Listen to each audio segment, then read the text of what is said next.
Friend, this is Rahul और आज हम इंडिफरेंस कर्व एनालिसिस के बारे में पढ़ेंगे। इससे पहले हमने यूटिलिटी एनालिसिस के बारे में पढ़ा था। यूटिलिटी एनालिसिस जो कि डॉक्टर एल्फ्रेड मार्शल ने दी थी। मार्शल ने बताया था कि जब हम किसी वस्तु का कंजूशन करते हैं तो उससे हमें यूटिलिटी मिलती है, जैसे और यूटिलिटी होती है जो वो कम होती जाती है। लेकिन हिक्स और एलन ने बताया, हिक्स एंड एलन इसने बताया कि कोई भी व्यक्ति ये नहीं बता सकता कि इस वस्तु का उपभोग करने के बाद हमें कितना यूटिल मिलती है, लेकिन वह ऐसा कह सकता है कि मुझे इस वस्तु के मुकाबले दूसरी वस्तु से ज़्यादा संतुष्टि मिलती है। जैसे मुझे सेब की जगह केला अच्छा लगता है। तो अब हम आईसी कर्व के बारे में पढ़ते हैं। इंडिफरेंस कर्व बनाने से पहले हमें आईसी शेड्यूल बनाना पड़ेगा। इसे हम उदासीन सूची कहते हैं। उदासीन सूची उन अलग अलग जोड़ों को प्रकट करती है जो भोगी को समान संतुष्टि प्राप्त करते हैं। अब हम उदासीन सूची बनाते हैं। यहाँ पे अब जोड़े बना देते हैं 1 2 3 4 5 जना एक्स वस्तु और वाई वस्तु। एक्स की 1 और इसकी 18 2 3 4 5 13 9 6 और 5। अब इधर मार्जिन रेट ऑफ सब्स्टिट्यूशन आ जाता है। ये आ जाएगी 5:1 और 4:1 3:1 और 3:1 आ गया। अब आईसी कर्व पढ़ने से पहले हम इसकी अजम्पशन पढ़ते हैं। अजम्पशन सबसे पहले कंज्यूमर है वो रैशनल है और 2 गुड्स एक्स और वाई ले लेते हैं हम। और no change in prices, no change in price and income, test और नॉर्मल कंडीशंस हैं। मतलब कोई जंग वगैरह नहीं लगी हुई है और उपभोगी ज़्यादा से ज़्यादा संतुष्टि प्राप्त करना चाहता है। जब इसके बाद हम इसकी फीचर्स को पढ़ते हैं। फीचर्स, जो ऊंचा आईसी कर्व होता है वो ज़्यादा सेटिस्फेक्शन देता है। जैसे 2 आईसी कर्व हैं यहाँ पे, IC1 और IC2। अगर हम इस आईसी कर्व पे चले जाएंगे तो हमें इससे ज़्यादा सेटिस्फेक्शन होगी। और दूसरी करते हैं, ये आईसी कर्व कभी भी एक दूसरे को काटेंगे नहीं। और थर्ड करते हैं, आईसी कर्व का पैरेलल होना ज़रूरी नहीं है। और फोर्थ है, आईसी कर्व ना तो कभी वाई एक्सिस को टच करेगा और ना ही एक्स एक्सिस को टच करेगा। इसके बाद हम MRS जिनके मार्जिनल रेट ऑफ सब्स्टिट्यूशन के बारे में पढ़ते हैं। Marginal rate of substitution.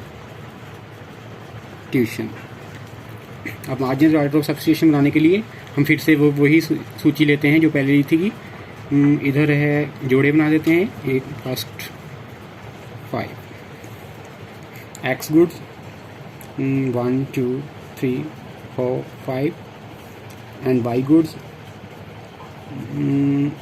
13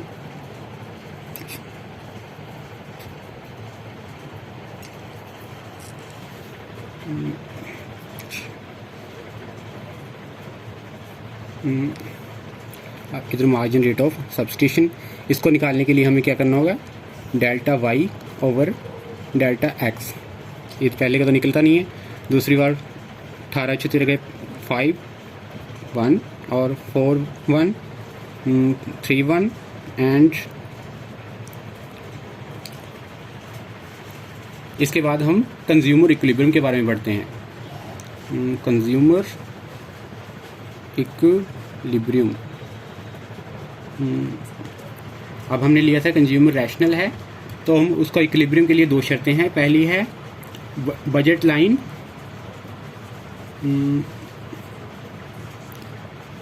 touch indifference IC curve. अब हम बजट लाइन देखते हैं क्या होती है। बजट लाइन बनाने के लिए हम देखते हैं, मान लो उपभोक्ता के पास 10 रुपये हैं, 10 रुपये हैं। अब इस दो प्राइसेस है, एक्स गुड्स है, एक वाई गुड्स। एक्स गुड है वो 1 रुपये की आती है और जो वाई गुड है वो 2 रुपये की आती है। मतलब एक्स गुड की है वो 10 इकाई से खरीद सकता है और वाई गुड्स की 5 खरीद सकता है। तो इससे हम इसे कर्व बना सकते हैं। एक्स गुड की 10 खरीदेगा, मतलब यहाँ पे 10 आ जाएगा, और वाई गुड्स की 5। अब जब इसको हम मिलाएंगे तो हमारे पास ये बजट लाइन आ जाएगी। अब बजट लाइन हो गया। आईसी कर्व है, उसके बारे में हमने पहले पढ़ लिया है। तो पहली शर्त के मुताबिक जब ये टच करेगी, मतलब ऐसा ये इक्विलिब्रियम पॉइंट आ जाएगा इस तरह का। एक आईसी कर्व यहाँ भी हो सकती है, यहाँ भी। अगर हम यहाँ पे देखें तो इससे सेटिस्फाई तो ज़्यादा होगा, लेकिन यहाँ पे उसके पास इतना पैसा नहीं है, और नीचे एक पे उस पर कम सेटिस्फाई होगा, मतलब ये इक्विलिब्रियम पॉइंट आ जाता है। अब हम सेकंड कंडीशन देखते हैं। जो सेकंड कंडीशन है वो आईसी कर्व की स्लोप और बजट लाइन की स्लोप दोनों बराबर होनी चाहिए।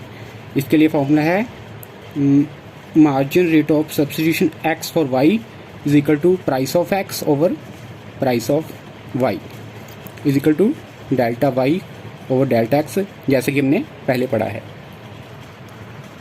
इसके बाद हम इनकम इफेक्ट के बारे में पढ़ेंगे।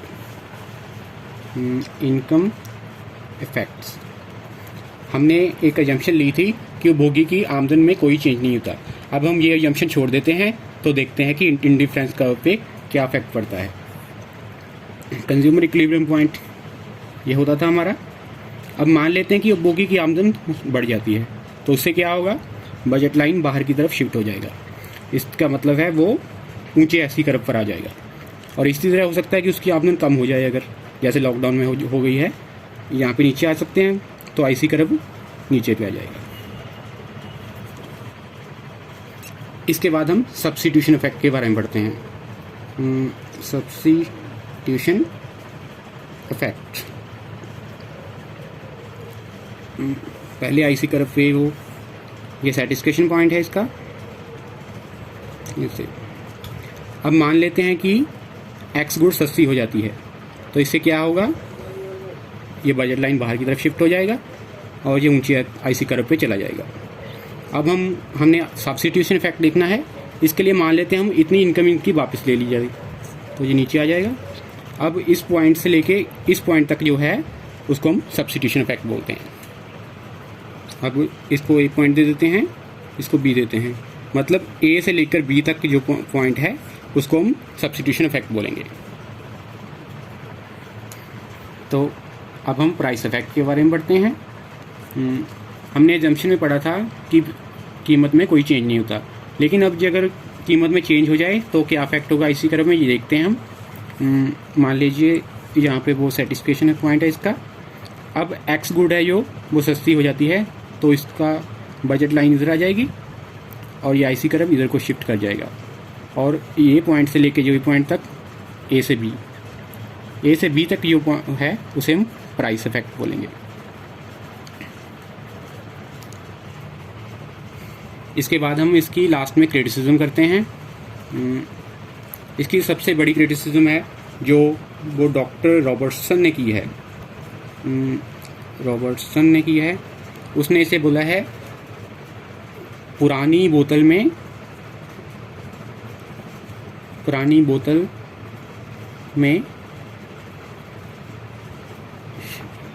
सॉरी गलत हो गया, नई बोतल में पुरानी शराब बोला है उसे,